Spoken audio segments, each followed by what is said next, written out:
Go. Why do we open with that? Why don't we open with more grunting on our episodes?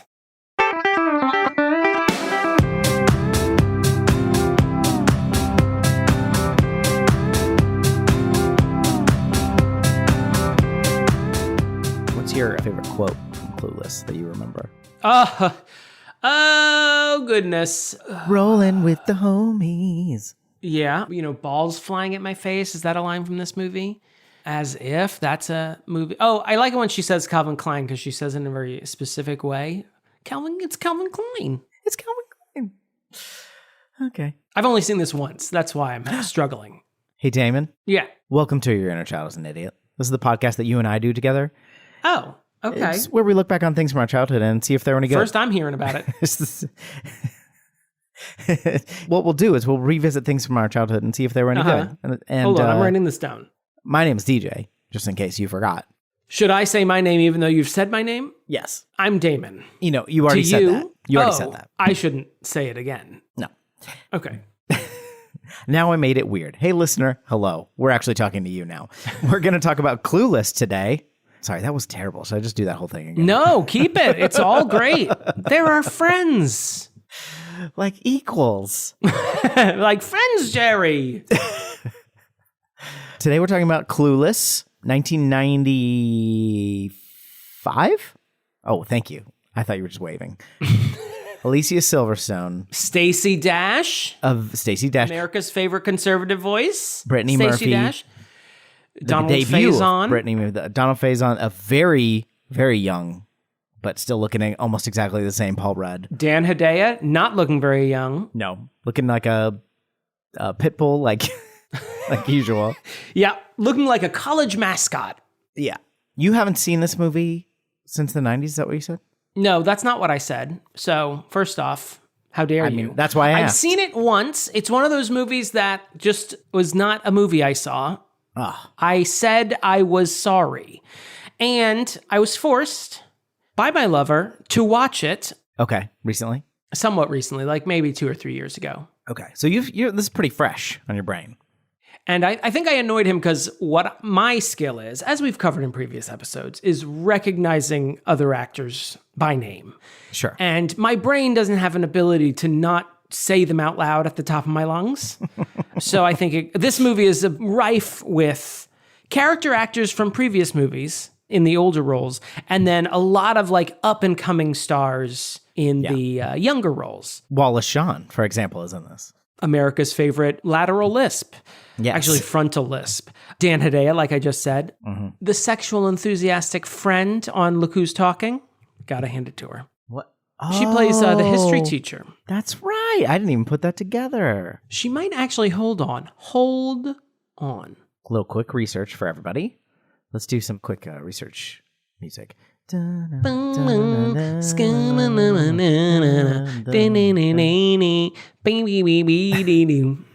with flawless? You know what I like about it? It's flawless.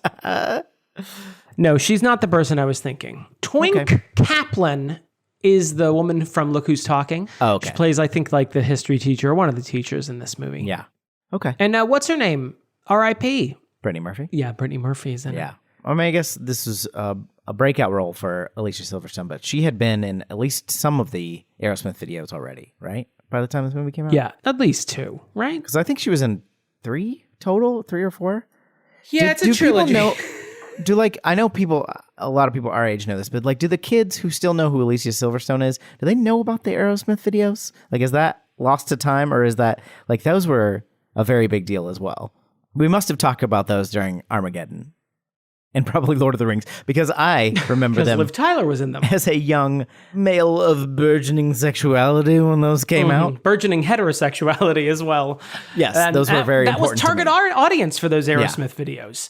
Yes. I mean, you're already watching an Aerosmith video, so they might as well put in some live women. Including the lead singer's daughter. Yeah. What are you thinking? Yeah, I'm trying to think, like, would there be a specific age range of people who'd be aware of Alicia Silverstone, one but not the other, but not aware of Aerosmith? Because, no offense to Alicia Silverstone, she's a storied actress with many roles under her belt, but her heyday was very much the mid-90s.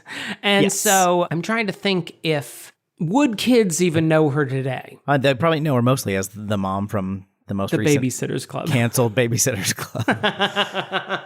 This movie rules in my recollection, and I've seen it recently enough that I feel like I'm not going to be surprised by it continuing to rule. Yeah, I'm gonna look hard. I'm gonna watch hard, but I don't expect my opinion to change. Mm-hmm. You're gonna put your eyeball right on the screen. So I'm gonna get those guys from A Clockwork Orange.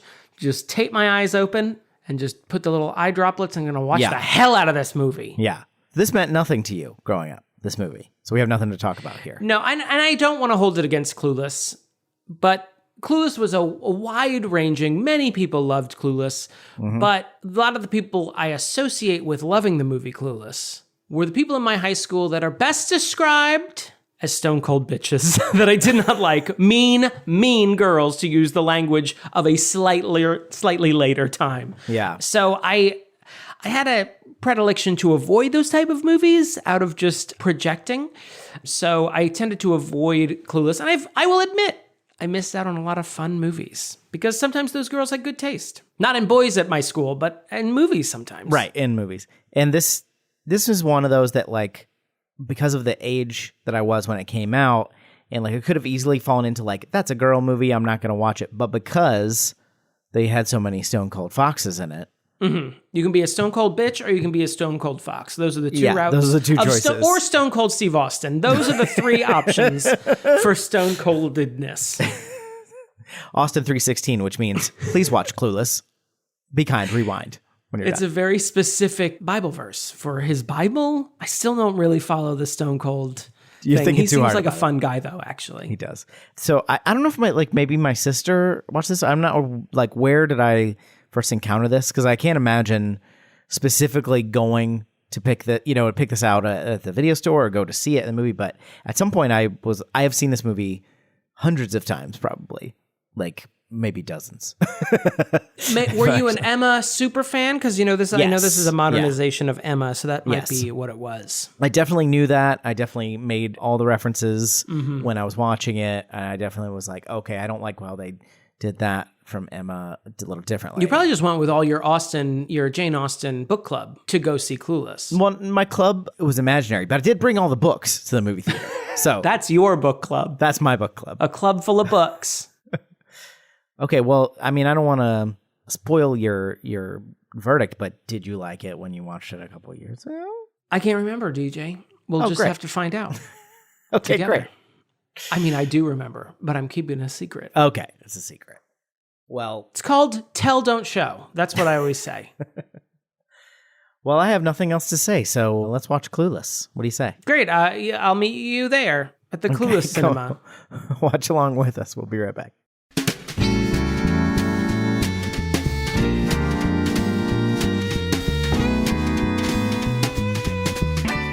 Hey, Damon. Yes? Do you think if Cher Horowitz were living in the present day, she would support any of our favorite podcasts on patreon.com? Especially patreon.com/Your Inner Child's an Idiot. We'd be one of her favorite podcasts, obviously. Yeah, but I mean, are we talking about Act 1 Cher Horowitz or Act 3 Cher Horowitz when she gets really, worldly and trying to do the right thing? I definitely think Act 3. And this is the right thing. This is the right thing. This podcast is definitely one of the things that you should be as concerned about with, Bosnia, pollution and a podcast, a form of media that won't exist for another 25 years. I do think Act 3 Cher is more likely to, support her local NPR station, which is similar to what we're doing. Hard-hitting, important reporting with a slight liberal bias. And we both have smooth, smarmy voices. And this is expensive. Coming in to you. We're talking about Clueless today. If you're just joining us. That's it. I didn't have anything else. I was hoping that you'd cut me off, but you didn't. So be like Act 3 Cher Horowitz. YourInnerChildIsAnIdiot.com will lead you to Patreon page, and you can what? Patreon.com/Your Are you explaining a 301 redirect to everyone? What is going on here? Support the show. Just do it or don't. It's fine. Ads. How ads work. Do it or don't. That's implied, ad. You know that the Clueless... I remember that there was a Clueless TV show that some of the cast returned for, but it ran for 3 seasons. I did not remember the Clueless TV show at all until Did you discover Googling. it? Oh, okay. Everyone returned except for Alicia? Alicia. Well, Alicia was busy. I think it sounded like she was under a studio contract or something. There was some like reason, which, you know, could be fake. Like she could have just been like, I don't want to do this. Even Wallace Shawn, Julie Brown, and Twink Kaplan came back.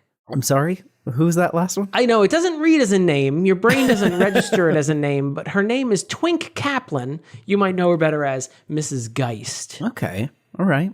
Twink Kaplan. I'm going to need you to stop saying Twink, even if that is her name. And you might think, oh, you know, maybe her parents didn't know. No, she was raised by Tom of Finland, so he knew. Who's that? Someone's laughing. You may not be laughing as a heterosexual, but someone's laughing. Should I do like a, hold up. Like we have people in the studio? But one person. Like talk soup or something? Just 6 guys standing around me. Hey everybody, we watched Clueless. And let's see. I think I can recap this one. Do you need me to do it? I'd love for you to do that. Okay. Cher Horowitz is a rich young socialite, high school student in the hills of Beverly. And she's a bit shallow, but over the course of the movie, she learns that, hey, maybe I should care about other people. But mostly it's because she has a crush on her ex-stepbrother.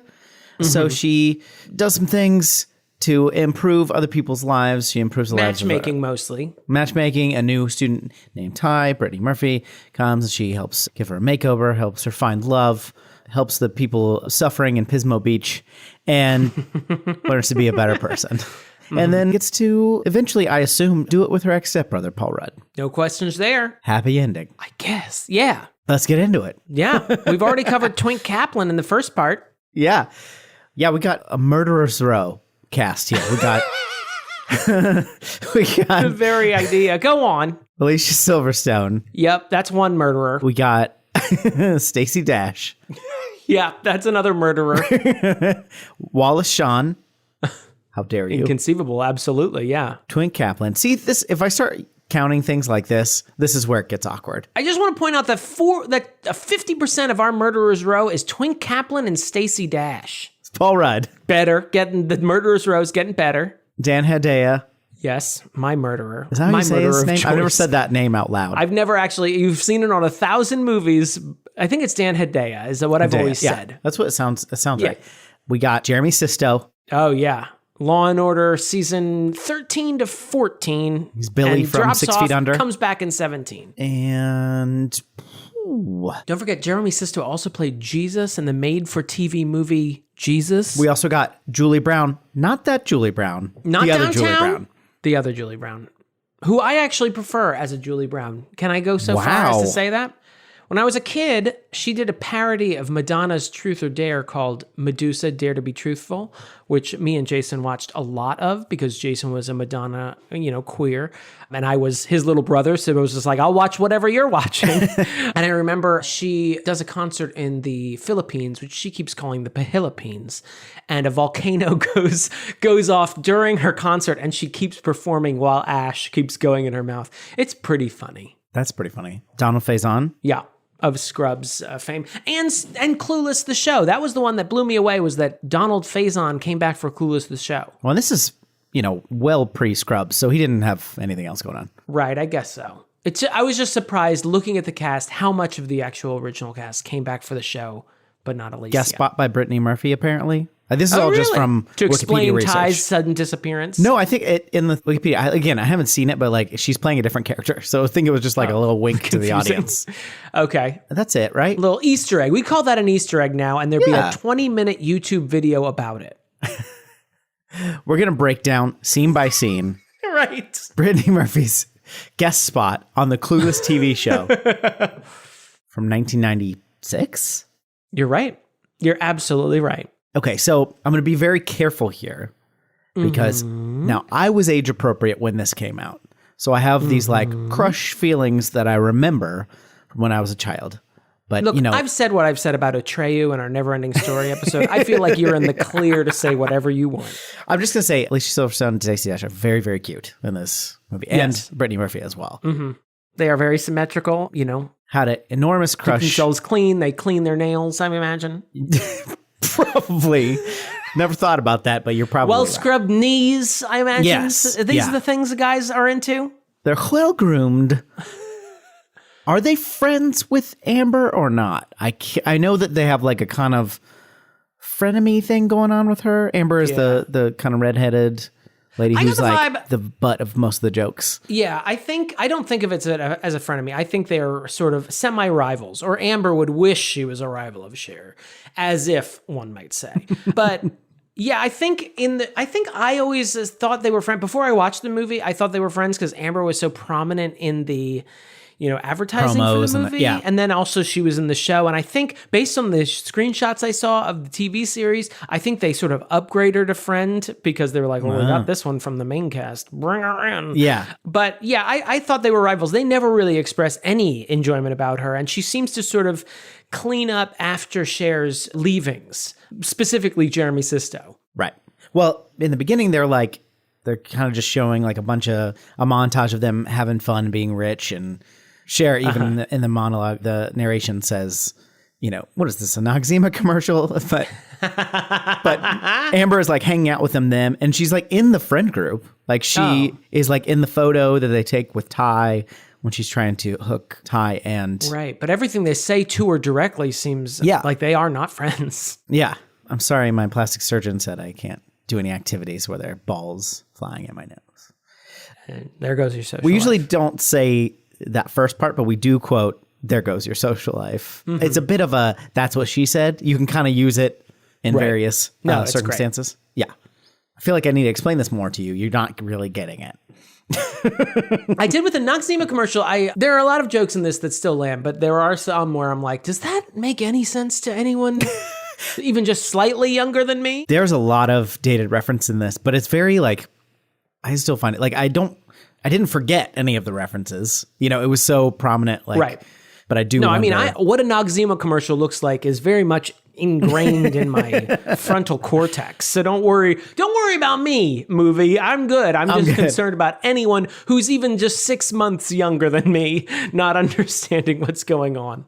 I kind of hope they don't, but you absolutely could remake this today with like, she would be an influencer type today. Yeah. I wouldn't have the patience for her. I mean, I feel like one of the genius things about the Cher character is that she toes a line between just being really obnoxious and being a really sweet girl. And I think Alicia Silverstone's performance as Cher really tips the scale into the very charming, winning personality. She has a really good heart, even if she's just sort of a privileged, California girl who's she's not dumb in any way. I would say ditzy, which I sort of put on a different category. She's not like book smart, but she is smart. Like she almost has, it reminded me a little bit of Calvin from Calvin and Hobbes, just like she uses words in a way that you wouldn't expect someone like her to use. Yeah. And I find it very charming. You got a good vocabulary, which is actually on her report card. It's this very good vocabulary. And then in her geometry score says nice shapes.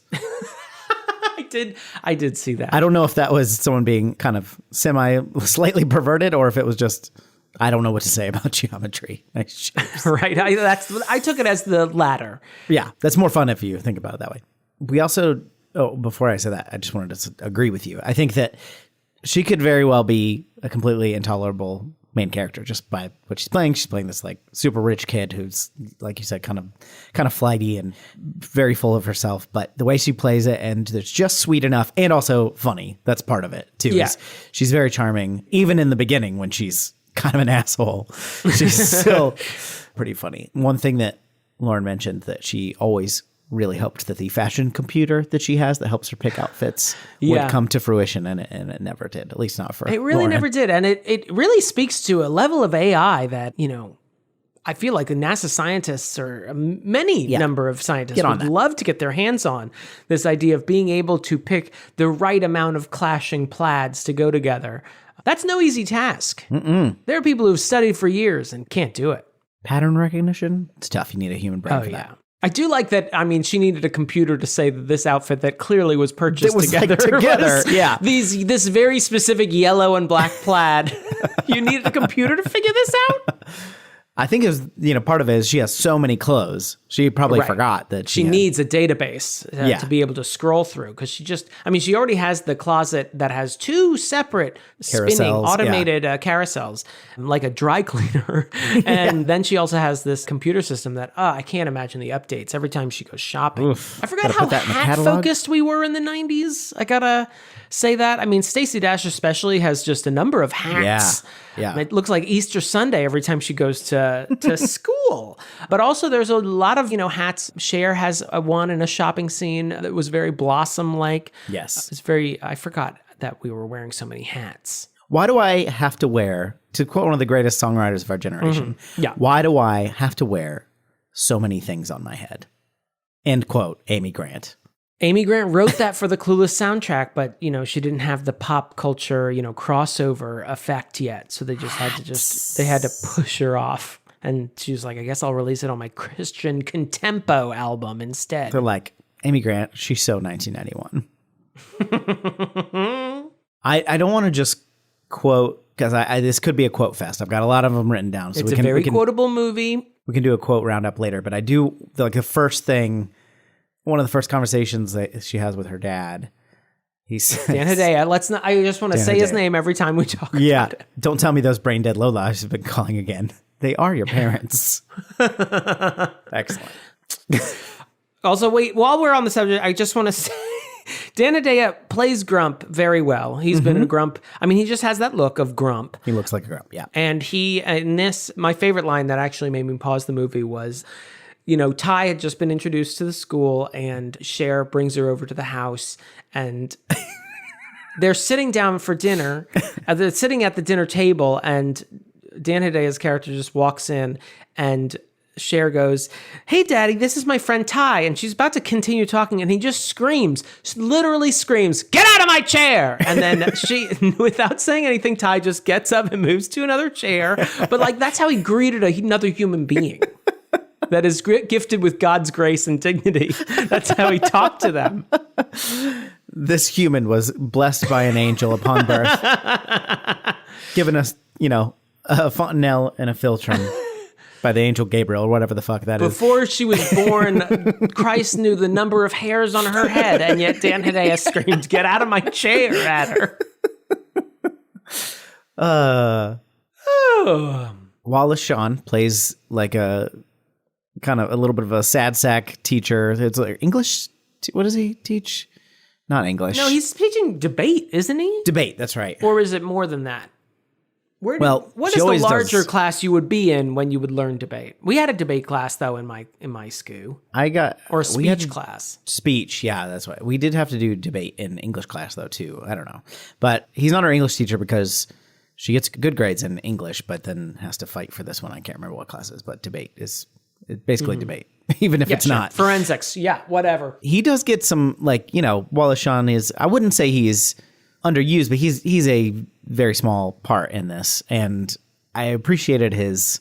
I think maybe because I was looking, because I was like, oh yeah, Wallace Shawn is in that. I kind of forgot, and then just kind of paid more attention. And he does get. It's just his reaction to the things the idiot kids do. He's not a pushover, but he does kind of let them just do stuff. Because Travis Birkenstock, played by Breckenmeyer. Flawless name. We forgot him in the Murderer's Row. Oh, yeah. Murderer's Row of Breckenmeyer. You may also know him as not Seth Green. You might also know him as John Arbuckle from the Garfield duology that Bill Murray got tricked into doing. That's something. It is. He was in a lot of 90s stuff, but this is probably the thing I most knew him from, first of all. But he gets what does he do first? He gets an award not an award. He gets the most tardies in the class, and he gives a speech like he won an Oscar or something. And while Sean just kind of lets it happen and then goes, okay, you're an idiot. Basically he's not really, you can tell in his head, he's like, these fucking kids, but he's just kind of letting it happen, but not in a like Miss Geist gets bowled over But like, Yeah. he seems like he's like, no, but yeah, you can talk for a minute. What do I care? Right. I took it as like, he's kind of a hard ass grade wise, obviously, as part of Right. the plot, but he seems like I took it as he genuinely likes the kids. I almost Yeah. said loves, but that's not true. He likes the kids, but he's not a pushover when it comes to grades. He will still grade you tough. Right. But he seems to like them enough that he's not like, shut up, get off of my, he's not like pushing him over. It didn't feel like he was being a pushover, but it also didn't feel like he was completely put out by by Travis. I want to call him Travis Bickle, but that's a completely different character. Travis Birkenstock. He's kind of like amused by, Cher's very zero researched speeches, but well delivered. And he's always like kind of amused, but is also like, that does no. Yeah. He will still give you a fucking D minus for it. Right. Do you think the cell phone walk and talk joke, like, feel like that doesn't, I don't think people would think that is as ridiculous. Right. It doesn't now. hit the same way as it did at the time, because I have often like lost Tyler in a store and I just called him until I find him and then I put my phone away. So I've done a Stacey Dash walk and talk. Yeah, it doesn't hit the same way as it did then. I mean, even just I think the kids having cell phones is a signifier in this movie that doesn't land the way it used to. Yeah. I think the fact that almost everyone at least, has a cell phone in this movie is supposed to be like kind of a joke. That, look at all these rich fucking kids. Like, imagine all these children the same way. Having cell phones, and we were all like, no, that's absurd. It's supposed to read the same way as Cher having a database for her, for all of her clothes. Like, it's ludicrous. Yeah, one of those came true and the other did not. I did also enjoy the joke. I don't know if I ever picked up on this the handful of times I've seen this, that all these people have in the background and sometimes in the foreground have nose jobs. Yes. Or chin jobs. And they're just like going about I did like the girl trying to scratch her nose with her cell phone antenna. I didn't see that. Especially when they're on their way to gym class, there's like a shot of like 4 girls. And then when they're waiting in line, their gym class is just waiting in line to like hit a few tennis balls. Right. It's a useless class.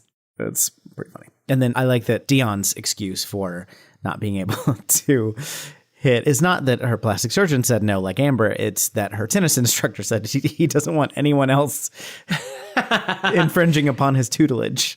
Which I really like. It's great. And I mean, we also see Cher. She has a masseuse that comes in. And then there was another thing where she used, I can't remember if she used this as an excuse or as a genuine reason, but she had to like get up early because her fitness, like her personal trainer was coming by. Yeah. It's a different world over there, is what this movie's saying.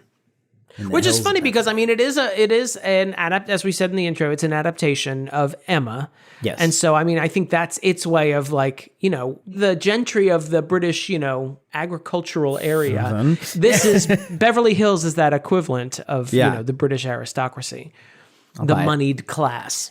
I was reading, I don't think I've read Emma, but I did read about it. And it seems like kind of loosely based on, which is obvious, like, but it's not. This is set in a Beverly Hills high school, but it's also like it's not just the differences. It's not just updated for the times. It's also like, yeah, that character is it's Paul Rudd. Or maybe this other one, you know what I mean? Like if you get, it's not necessarily except for Cher and a couple. Well, don't forget Elton. There is a Mr. Elton. There is a Mr. Elton in Emma, but it does seem a little bit like I think that's fine. I'm not criticizing it, but I just mean like it isn't 1-to-1 like I was maybe. It's not a 1-to-1, but I mean I also have not read Emma, so I was just reading sort of a synopsis just out of curiosity of how close this lands, and there is it does a good job of like finding a cultural equivalent, and like Elton rejects Ty because they don't make sense together. Do you know who his dad is essentially his response, and that's kind of what Mr. Elton in Emma says, is that he's like, no, he's like a social climber,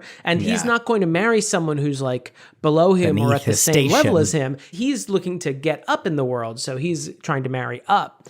I mean, it's pretty on the nose. Yeah. He's also named after Elton John, just like Mr. Elton. Just like the original. Yeah.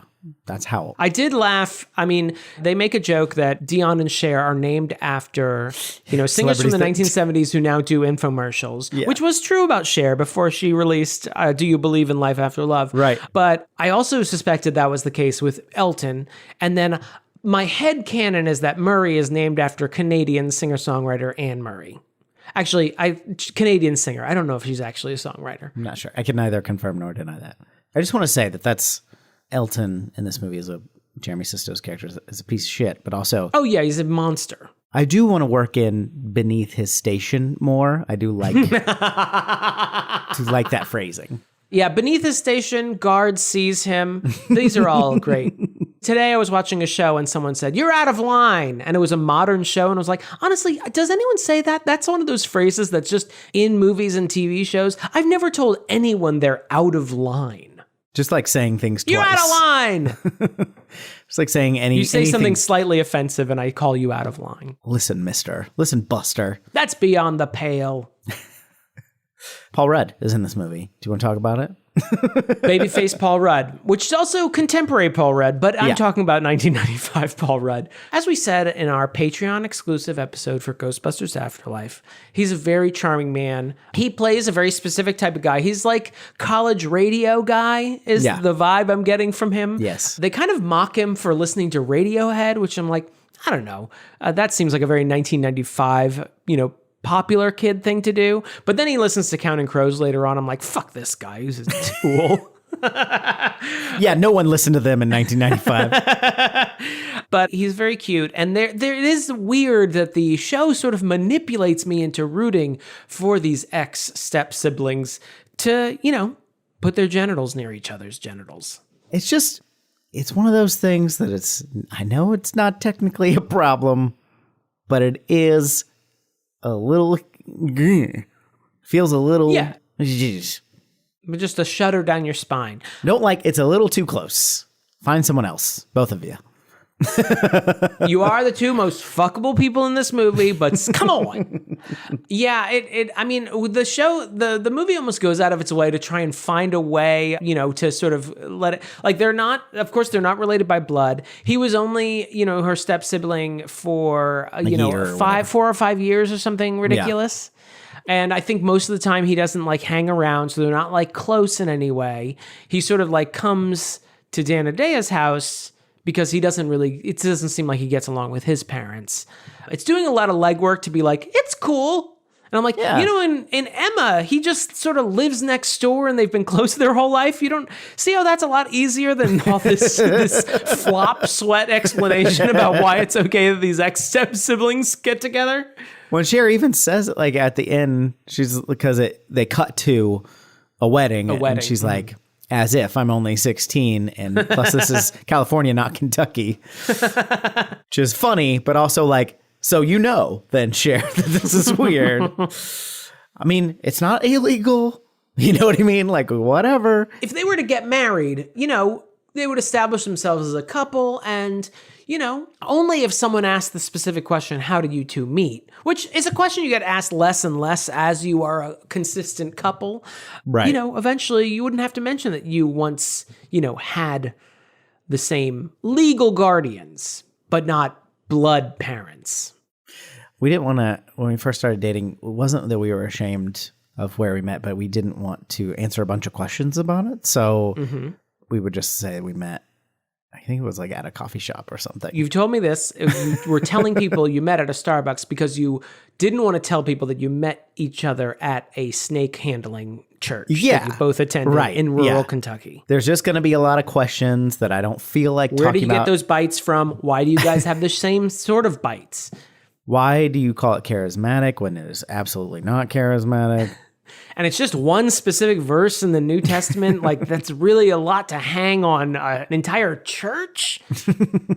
So it's Starbies. We met at a Starbies. Don't worry about it. We met at a Starbies. The majestic adventure music they play when they go to the mall for the first time was lovely. Yeah. I also noted here all the nose jobs. I just crossed it off my list. I've already talked about the nose jobs. Just get this out of the way. A couple things that are culturally ixnay now that were Oh, yeah. A little bit, you would call them, I guess, not Less even ixnay. Yeah, less ixnay at the time. Sorry, I phrased that very weird. They used the R word a couple of times. Yeah. And that's a slur. Wouldn't recommend it. Yeah, especially, don't do it. It's a thing where, like, of course, you could use it in a movie today, but it would not sit well with someone who's like a main character that you're trying to be charming, trying to make charming. You would use it today to show how terrible the character who is saying it would sound. And also something that people are reasonably more sensitive to today. Cher clearly has some disordered eating that she's working through, which at the time was just a way of making fun of, Valley Girls or whatever. She talks about how she had, like a peanut and 4 M&Ms or something. And there's a few references. Of popcorn. Yeah. There's a few references. It was like a startlingly few calories. Yeah. And it was kind of like, okay. And she was telling Ty to her credit, she never mocks Ty's body or anything. But, she does have this scene where they do Buns of Steel, another very specific mid-90s reference. Yeah. And that, it's not terrible, but then she's talking about all the other exercise routines she does, how little she eats, things like that. Yeah. It comes up a few times, and it's never a serious, it's a joke or just kind of a way of, sketching her character more. Whereas now you might actually be like, oh, this is an indicator of a clear issue that you might want to talk to someone about. Cher, sit down for a minute, huh? Let's wrap. Do you think, okay, so here's a question. Thank you. Where does the line of people that, thank God you've got a question. I would have been able to tell it was a question because your voice would have gone up at the end. But thank you for prepping me ahead of time so I could brace myself. I have a giant question mark that I always just bring down in front of the screen. So this is playing on the sort of Valley Girl thing. I know she's not from the Valley, she's from Beverly Hills, but that sort of very specifically trope, not from the Valley. That's an hour away. Everywhere in LA takes 20 minutes. That's another thing that hasn't aged well. That's a lie. I've been to LA. Yeah, we were just there. That is not true. But that's the thing that specifically in the 80s and then into the 90s, the Valley Girl thing, which is mocking people from California. And they do people get that now? I guess they had that sketch not that long ago on SNL where the people were talking about, I'll take the 405 to the 5. Just a similar thing. Well, there was a Valley Girl movie. I had to confirm this. I was like, did I dream this or did I see it on a pop-up video? But it was the latter, thank God. All information I gathered from pop-up bubbles has been tattooed in my brain. I can't remember my boyfriend's middle name. Pop-up video. 1983 was Valley Girl, which was a play, I think was the first wide-reaching, here's the stereotype of the Valley Girl, the likes, cause, whatever. Wasn't that there was a Zappa song too? Or something? Oh yeah, that sounds familiar, right? Yeah. But this almost I feel like that movie was definitively making fun of Valley Girls. And it feels like this movie is just trying to, it's a little bit winking and nodding and nudging and what say no more. But it also feels like you're supposed to relate to these Valley Girls. You're it's almost they're not so bad. They're just being teens. Yeah. So your rural Nebraska teens are so cool. They're so much better. Right. They're different kind of idiots. Right? We roll it. So, I feel like it's almost like Valley Girl, the 1983 movie, introduced the idea, and then Clueless sort of almost took the, not the edge off, but took the sort of stigma away. And it was you know what, just be yourself and you can say and as if and whatever and loser.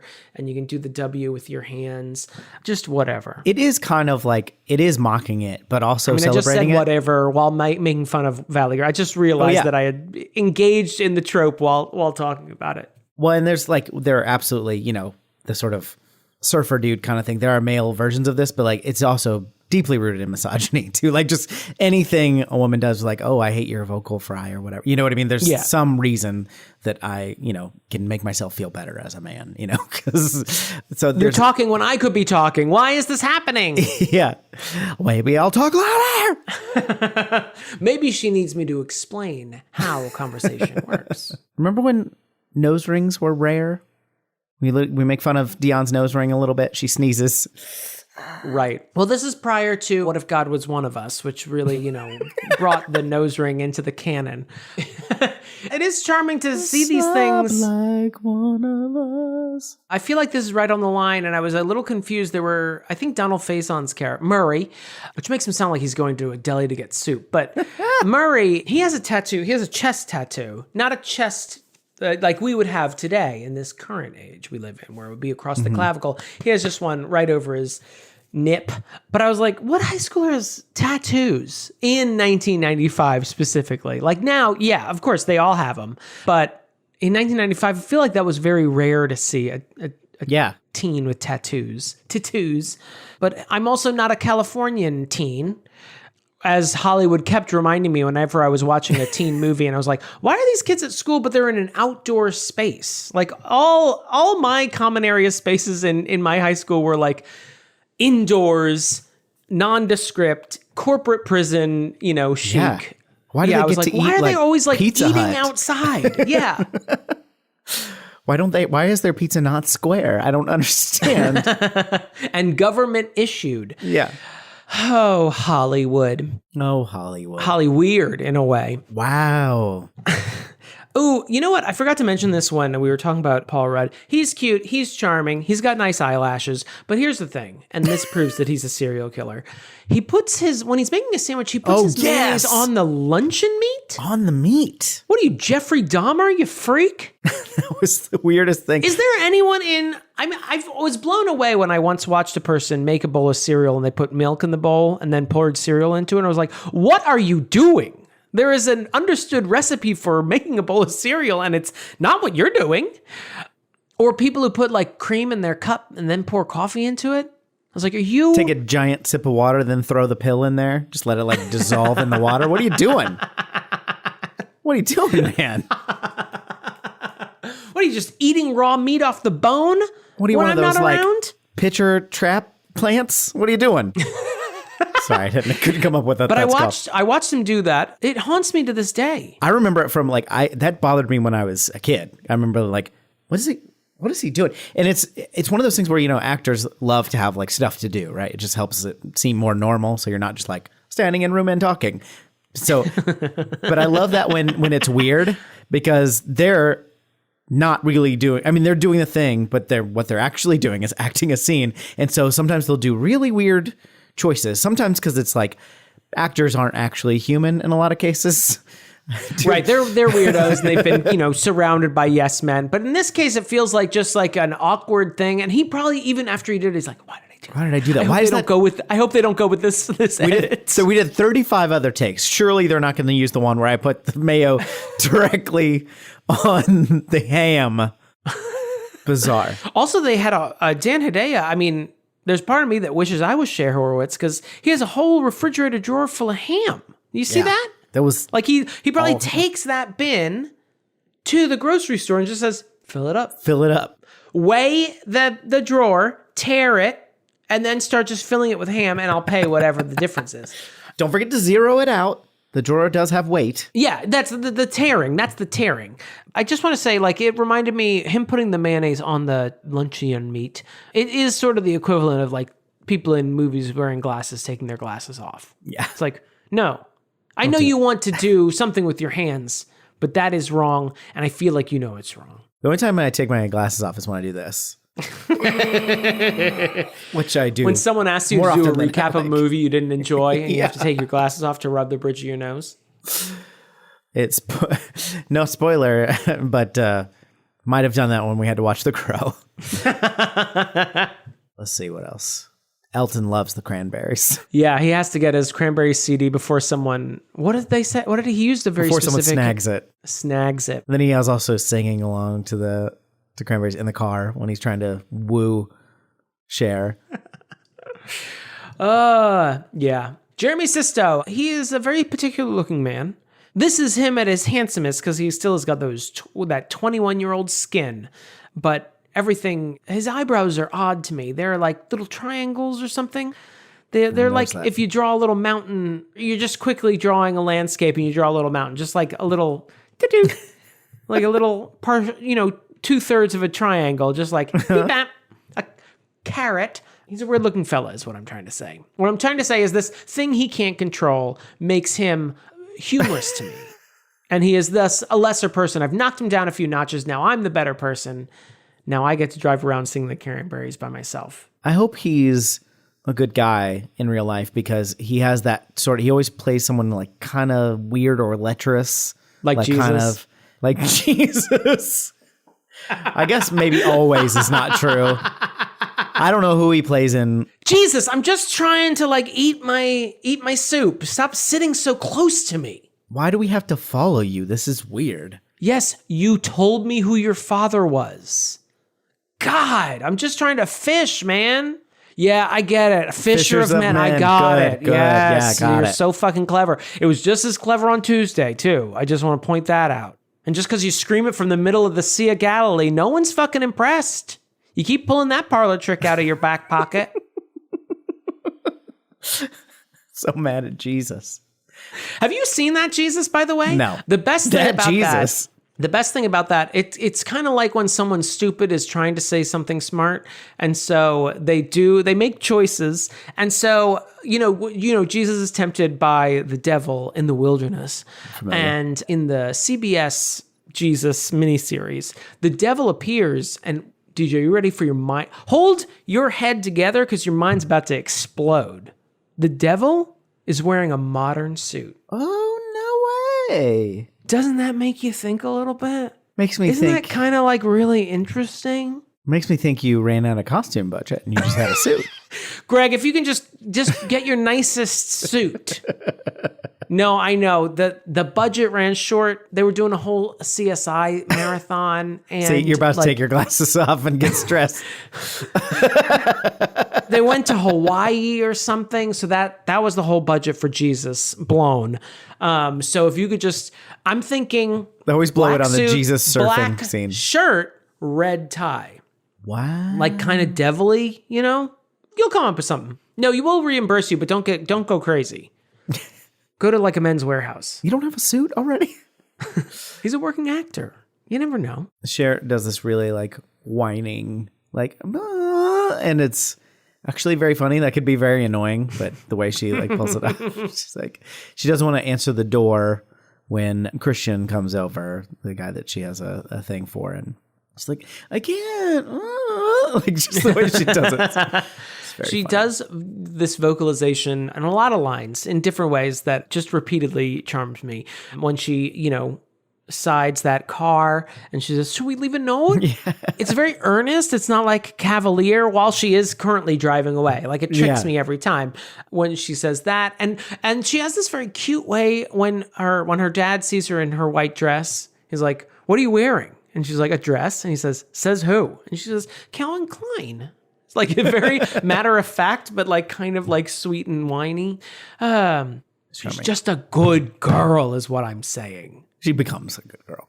I mean, she's not a terrible monster. I mean, she's doing it from a good place. I mean, a good-ish place. I mean, she just wants better grades. But she also, I think, genuinely thinks that Wallace Shawn and Twink Kaplan, two names of humans, those are not even their character names. Right. These are the names that someone has on a legal document that says it's their name. Twink Kaplan. Like if Gabe Kaplan was more lithe. This movie is how I learned that Billie Holiday was a lady. Because it's a funny line. It is pretty funny. I love him. It's great. It reminds me, I remember there was an episode of The Odd Couple. Who's that baseball player? Sandy Koufax? Mm-hmm.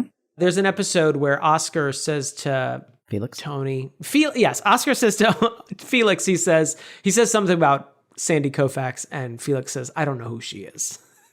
And I always laugh because I was like, that's something I can tell by your delivery that Sandy Koufax is not a woman. Yeah. Same with Billie Holiday. I was like, oh, yeah, okay, I get it. So are we to assume just from the look that Dan Hedaya gives Josh Paul Rudd when he's kind of marble mouthed. He wants to go to the party with Cher. He wants to go be there, and he's kind of like, well, you don't need me, and he's like, go to the party. And then when he leaves, he kind of gives this like, Dan Hedaya gives this like wry smile, like, my two children are in love. My two children are gonna fuck. Yeah, I actually missed that smirk on my watch, and I apologize to Dan Hedaya. It's a knowing smirk, like it could, I guess, be like, oh, he wants to go to a party. He wants to be a teen. Yeah. But it seems like he knows more. He knows what's going on, which makes me be like, charmed by incest. Dan Hedaya, charmed by incest. While Paul Rudd was, marble-mouthed and working through the sentence, Dan Hedaya was just going over the family tree one last time. Is this and cool? That's why at the end he's like, it's fine. I go to her. Checked. Go to her. Go to her. Josh. What are your feelings on the Mighty Mighty Boss Tones? Let me tell you this. I've never had to knock on wood. But I know someone who has. And if I could, something, I never had to knock on wood. Wait. I like a band that has a payroll so big that they just have an extra guy who just dances poorly on stage with them. Skanking. Remember skanking? Do I? I was the biggest skank of them all. I wrote MMB in my notes, and only now do I remember what that means. So thank you for that, You're it welcome. was Mighty Mighty Boss Tones. They are from Boston. Oh, do you think that's where Boston gets its name? Unrelated. It knew that they were from Boston, and they were like, oh, Boss Tones. What if we lop off a few letters, and we just call the town Boston? I like it. Let's do it. Perfect. Were you into ska? Maybe not like... I know I have that air about me, confident and looking like I'm wearing a short brim fedora, but I was never that into ska. As much as a common man, I never got into the scene. Just like I wasn't, swing dancing, but I'll listen to Brian Setzer, a few times on the radio. I'm only human. That's not ska. No, I was swing dance. I was talking about swing dancing. Okay. I'm not a fool. Okay. Yeah, I remember being told that, ska's big. And I was like, what's ska? And they would play it. I'm like, but what is different about this? And they're like, no, this is ska. And I'm like, but why is it different than other music? Because there's 20 guys here? Because there's a trumpeter? Oh, because what makes ska? Well, there's it's like fast reggae. There's usually like an upbeat. There's usually a horn section, which at the time was reserved for certain, like there, in the swing revival that happened as well. So it was a big era for horns. Good for you guys. They go in and out of favor in pop music. So they had a good time. Yeah, stuff like that. And it has grown out of like the merging of like punk and reggae scenes. It's complicated, obviously stolen from minority communities, as everything that kind of comes into the with music, pop culture. thank you. Yeah. So, I'm sure someone who is like being into like, that's not ska, this is ska. Yeah, I acknowledged, and you're probably right, but I don't know it. So I'm not gonna pretend like I do. But when it hit big in the mid 90s, those were kind of the defining factors. Who were other skas? Who were other ska people? Oh man. I'll tell you who was big at... Was Lit ska? Was Lit a ska? No. Okay. I think that's called butt rock, technically. I'll tell you who was popular at my junior high, and that was a band called the Krusty Watch Guys. I'm sorry? So shout out to them. The Krusty Watch Guys. They were a locally sourced band? Okay. Yeah. Ethically sourced, hopefully. Not a blood band. Sourced. Yeah. You got to wear your checkered shoes. You got to have a guy skanking, all the whole thing. Yeah. You're wearing trousers, but also maybe a wife beater. Don't say wife beater, an A shirt. Or is that more swing dancing again? I think I'm confusing all of it into one thing. Real Big Fish. That was another one. Oh, yeah. Sublime? Yeah, kind of. They didn't skank. There weren't enough people in that band. I'm looking at a list, so this is not my categorization, but that doesn't sound, I guess kind of. Anyway, I was not in the scene either. I was like not in any scene because I was 13 or whatever. But if I had been a bit older, I absolutely would have been into that because I got very into grunge, which was like later for me. I am remembering now. My brother had No Doubt's first album, the album before Tragic Kingdom, and that was very ska. Yeah, there's still some ska elements in Tragic Kingdom, right? Like the kind of upbeat and the fast tempos and stuff. But yeah, there's a lot of melding of genres. More importantly, Christian's into it, and he wants to hang out with the band afterwards. Don't worry about it. Which makes it brings up a lot of visions of what the Mighty Mighty Boss Tones might have been into. I had a lot of questions about Christian. Yeah, get into it. I didn't know, as slightly younger, and maybe I should have, called my brother sometime. Call your brother. He wants to hear from you. Call your brother. I was like, Come on. But Dan as Hedaya a wants you to gayman- call you brother. As a gayman, but only slightly younger than this, I was a little confused by what I was supposed to make of Christian, because in certain ways it's obvious that the movie is winking at you, and it's doing it in a very, I couldn't tell if it's doing it in a very clever way so that it's a little under the radar even just to a casual viewer, or if it's engaging in stereotypes that no longer ring true anymore, so I was just mostly confused by Christian, or if they're playing on stereotypes that were never true, and the person who wrote this never met a gay person in their life. It's not that Christian isn't accurate. It's just like, I'm trying to figure out how stereotypical is he supposed to be, because he is very rat packy, which seems very... I don't think that's supposed to be a gay stereotype. I think that's supposed to make him he's very into different. ska music, which is also something I've never seen in my life. But then he's playing Billie Holiday. That's fun. He's reading William S. Burroughs. I'm like, okay, I think I see what you're doing. He's into Tony Curtis movies, specifically Some Like It Hot and Spartacus, which seems weird. He's kind of like a swing kid. Yeah, I guess so. I did enjoy him. He looks like if Jean-Paul Gaultier redesigned James Dean. Like he's all like squished and lips, and he's very handsome, comely lass. Don't say comely. He's got that wavy James Dean sort of pompadour thing.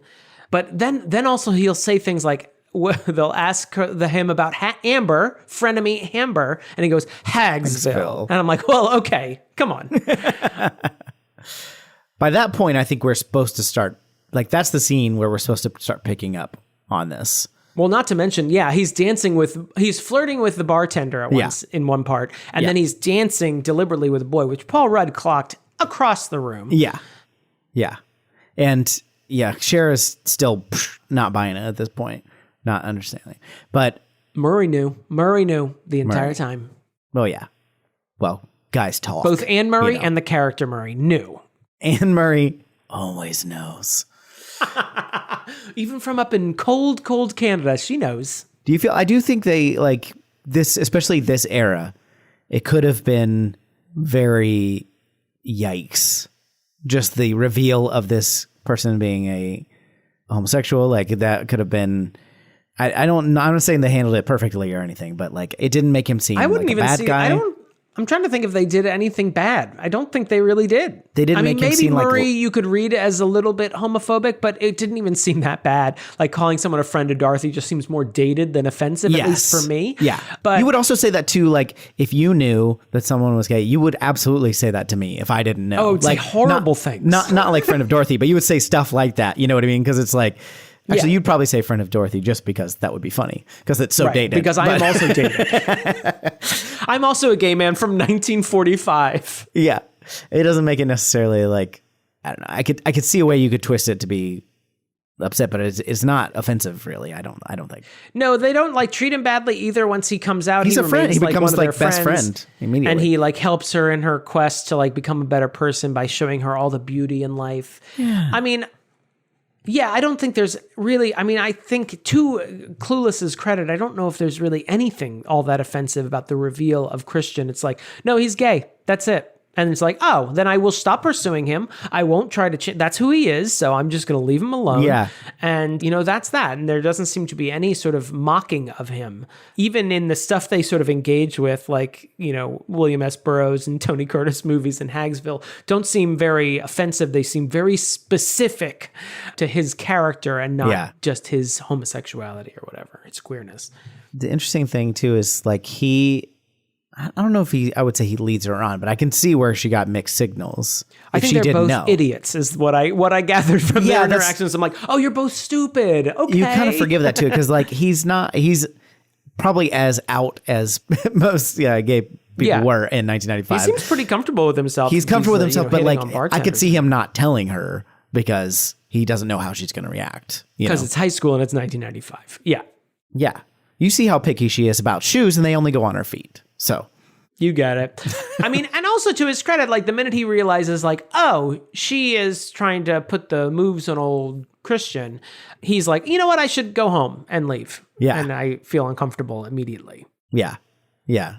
I really liked Cher's wave back to Josh when she identifies him across the room at the frat party because he found the only adult in the room. It's like he's deliberately trying not to have fun, and he like sees her and like gives like a wave, and then she just goes like we rewound it and watched it again because she really snarkily smiles while waving like you would to your brother or other sibling.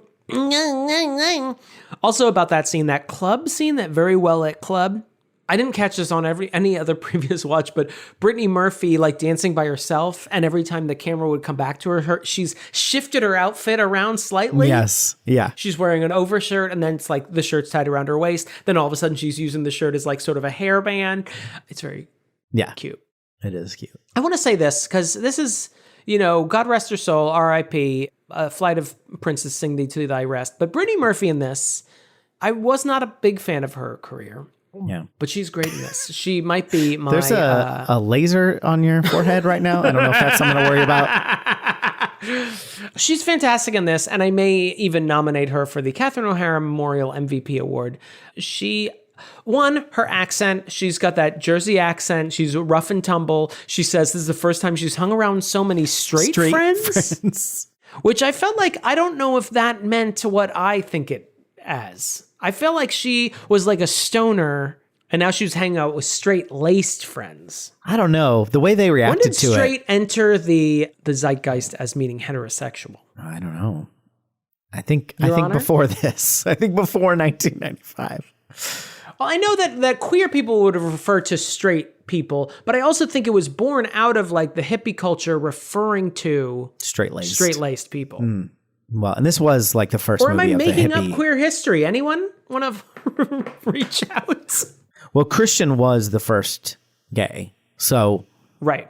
We are all... It's like Adam and Eve. Well, actually, Adam and Steve. We're all born from Christian. Any gay man worth his salt can trace his lineage right back to Christian from Clueless. Them driving on the highway for the first time, Dion accidentally gets on the highway.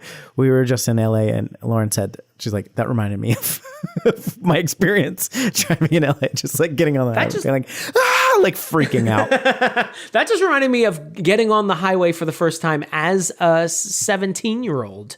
I waited a long time to get my They are not good drivers, admittedly, too. Yes, they are terrible drivers, but also like that first time you get on the highway is terrifying. There are people that are clearly still terrified by it because they won't fucking merge. I don't know if I have much hymenally challenged. I mean, I think everything the quotes. else. Yeah, do you want to do a quote roundup? Yeah, let's get it out of the way. You want to start? It's like a famous quote from where? Cliff's Notes. It's good. That was my first out loud laugh. Do they still have Cliff's Notes? Today? Yeah. I'm sure it's like a website or something. Yeah. Cliffsnotes.gov. We already mentioned don't tell me those brain dead low lives. Been calling again. They're your parents. Dion and I were both named after famous singers who now do infomercials. I totally paused. I like that one. I already mentioned Get Out of My Chair, which is, my perfect. Second laugh, like loud laugh. Cackling, one might say, witch laugh. Sometimes you have to show a little skin, which reminds them of being naked, which reminds them of sex, which is, I like the psychology of having to explain why people like seeing, attractive people partially unclothed. Cher talking about boys. They're just like these nervous creatures that jump up and slobber all over you. She compares them to puppies. And that's when some kid kind of gloms onto her and she just shoves them away and goes, as if. But that was a very good as if delivery. Because as if is one of those burned out lines where it's it's not funny by itself anymore. But that did make me laugh. It's still great. Yeah. Dan Hedaya, of course, when Christian arrives, full on, Dean Martin. He says, you think Sammy Davis Jr.'s death left an opening in the Rat Pack? And then he says something the usual dad scaring boys away from his daughter, misogyny. But he says, I have a 45 and a shovel. I doubt anyone would miss you. Just absolutely withering attacks on teenagers. I remember specifically memorizing that because I liked it so much back when I was a teenager. I don't know who I said it to. Kind of scary now to think about. Apparently you're just threatening murder upon people. I don't remember what she's talking about. She says, I was brutally rebuffed.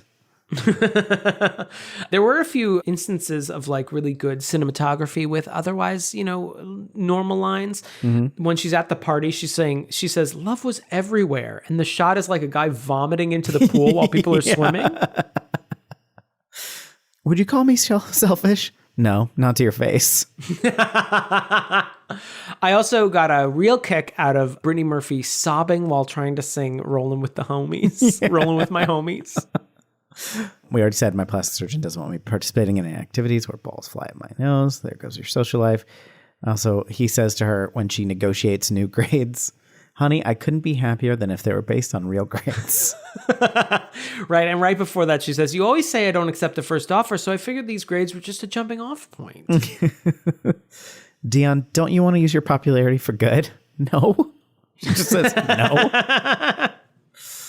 And also, when she loses her outfit is at the dry cleaning, she says, "It's my most capable looking outfit." Yeah.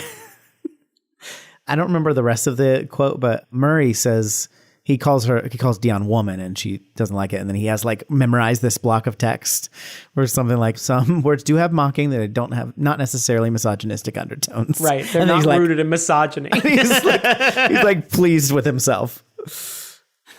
And then Ty is very impressed. She's like, "You guys talk like grown-ups." She's like, "This is a really good school." Oh, and this is one that Tyler threw at me before I was more familiar with Clueless. This wasn't a personal attack, but he liked to say, "You're a virgin who can't drive." Way harsh, Ty. That's another one. Lauren and I say that a lot, actually. Shit, you guys have never had straight friends before. We mentioned that. How about sterilization? I like that. That's a good one. I hope not sporadically, which ties when she learns the new word and from Cher. Oh, right. And she also calls Spartacus Sporadicus. Sporadicus, yeah.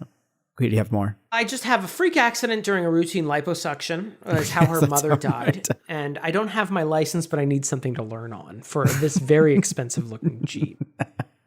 Cher is on the phone with Dion and she talks away from the phone for a second to talk to Ty, I think. And Dion, it's been like a second and Dion goes, "Hello." She's so mad. Oh, it almost makes you forget that she's a conservative MAGA Republican. I know. I don't want to talk too much about Stacey Dash because she's so good in this movie and it makes me very sad because she's gone. Because she sucks now. She sucks now. She's gone crazy. I have actually quoted this and didn't know what it's from, but let's do a lap before we commit to a location when they get to the party. My brother taught me that he took me to my first gay bar. Let's do a lap before we... You want to get the lay of the land. Yeah, you just want to know who's there, what's going on, where the, big crowd at the bar, where that guy that Jason never called again is standing so we can stand on the opposite end of the bar. You ready to go to the verdict? Yes. Let's go. Let's go. Hop in my Jeep. I need another fully licensed driver, but otherwise we can go. Or as a gay man, I have a 1951 convertible, what have you, over here playing Billie Holiday. That sounds more fun. Let's go there. It does seem more fun than a Jeep.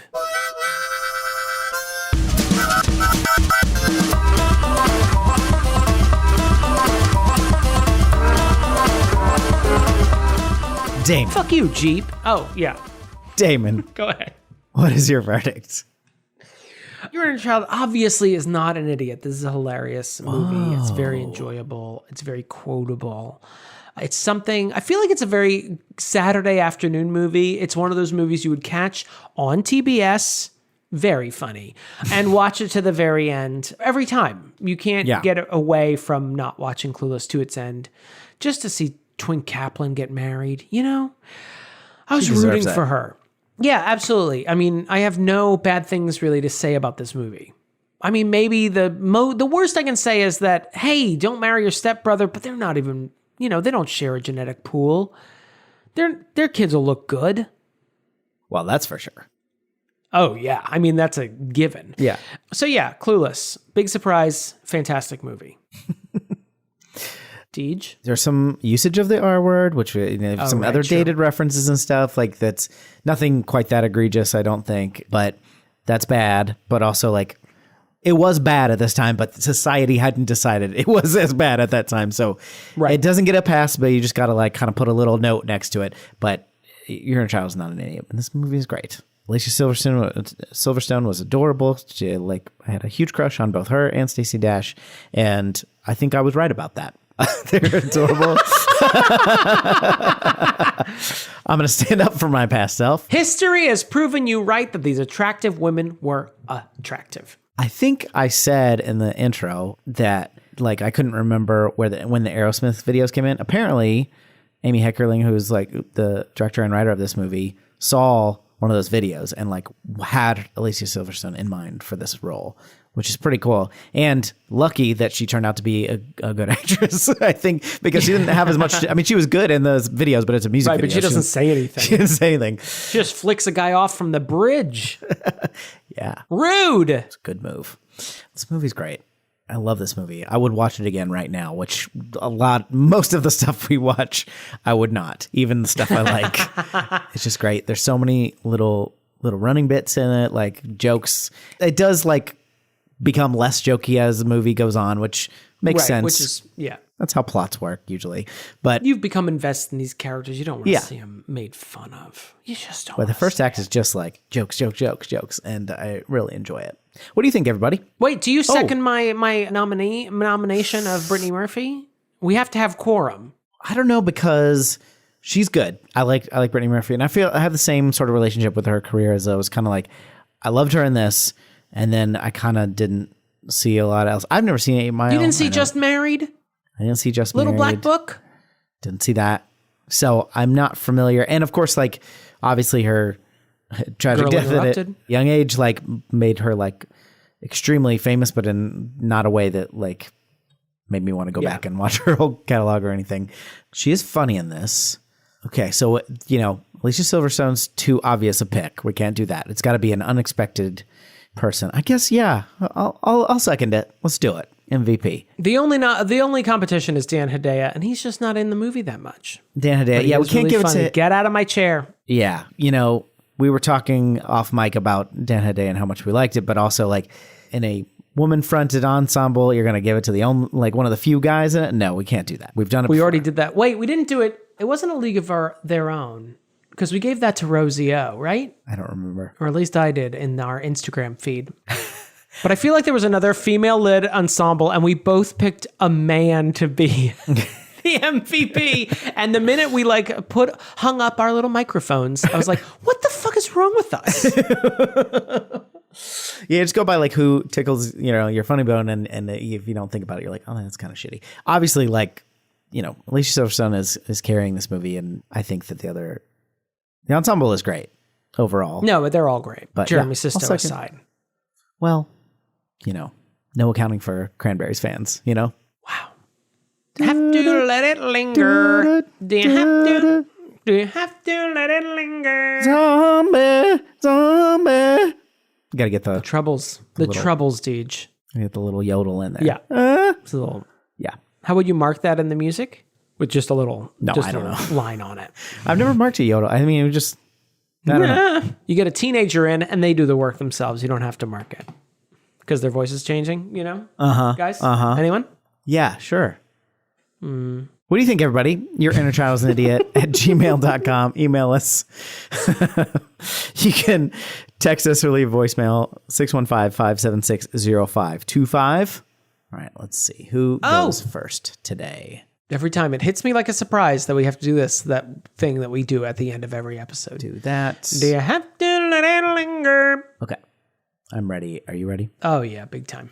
We want to thank our patrons, including Dr. Malcolm's Heaving Bosom, David Mort, Tyler Richardson, the supreme ruler of this podcast, Shit on the Cartouche, Jonathon Day, Jeremy Powlen, Lindsay Halik, Larissa Maestro, Karen Curd, Heather Tuggle, like Travis Vance, Demons the Street, Captain Jean-Luc Picard, totally. Lindsay Nell. The Hands of Fate. Dan McIntyre. The totally elusive fan, Gromkin. Oh, I see what you're doing now. Yeah. Josh Frigo. Dramatically placed hot dog. I like when they vomit at the end of the words they say. Beth Surmont. Gag me with a spoon. Hizoner the mayor. Just cause. Scalfasaurus? As if. Particle Man. T. Smith. I don't know. I can't think of anything. I'm sorry. Like the Zesty? Jackson has like a totally unhealthy obsession with Damon. Agreed. Thank you, everyone, and sorry. If you want to support the show like that, patreon.com/your inner child is an idiot. Thanks for being here, everyone. Really appreciate it. Oh, okay. I thought you were talking to me, which you've never thanked me at the end of one of these, but it would be weird if you started now. Damon? Hey. Thank you. No eye contact. Absolutely not. That's the longest we've ever looked at each other in the eyes. No. But hey, Thank you. It's good for me because the screen's down here, so I actually don't get to have to see you staring back. Right, you just have to make look. you just feel look creepy. right at the thing. I'm so grateful for our friendship. Okay, hang in there, baby. I don't know what else encouraging to say. You did it.